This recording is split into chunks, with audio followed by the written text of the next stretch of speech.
Voici une scène d'amour comme on en voit parfois en pleine eau dans le lagon. L'épisurus levis est en période de reproduction, à ne déranger sous aucun prétexte.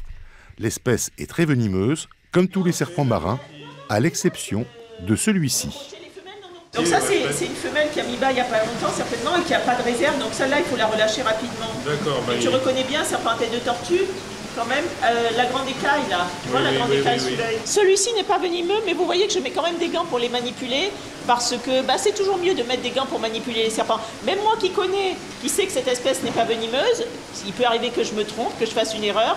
Donc il est préférable de toujours être en sécurité et mettre des gants. En Calédonie, il n'y a que cette espèce-là qui n'est pas venimeuse. Toutes les autres espèces sont venimeuses, donc il vaut mieux éviter de les manipuler.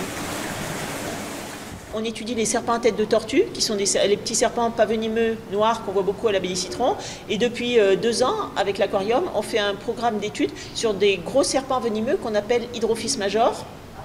Et donc, on veut étudier leur déplacement. Alors, on en a attrapé certains, on leur a mis un émetteur dans le ventre et l'aquarium a disposé des stations de réception dans la baie des Citrons, l'aquarium, la baie des Citrons, Lansvata et autour de l'île aux Canards pour connaître les déplacements de ces serpents. Les scientifiques connaissent le régime alimentaire et le mode de reproduction des serpents. Ils ignorent en revanche l'étendue de leur territoire. Où sont-ils? Combien sont-ils? Quel rôle jouent-ils? Des questions pour lesquelles l'aquarium apporte aussi des réponses. On ne présente habituellement que le tricoréier, très connu, et il y a 14 espèces.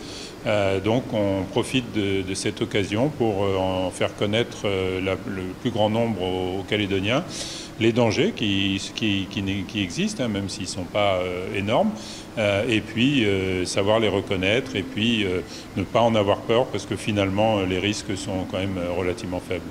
Les serpents marins ne sont pas inoffensifs, même si en apparence ils ne sont pas agressifs.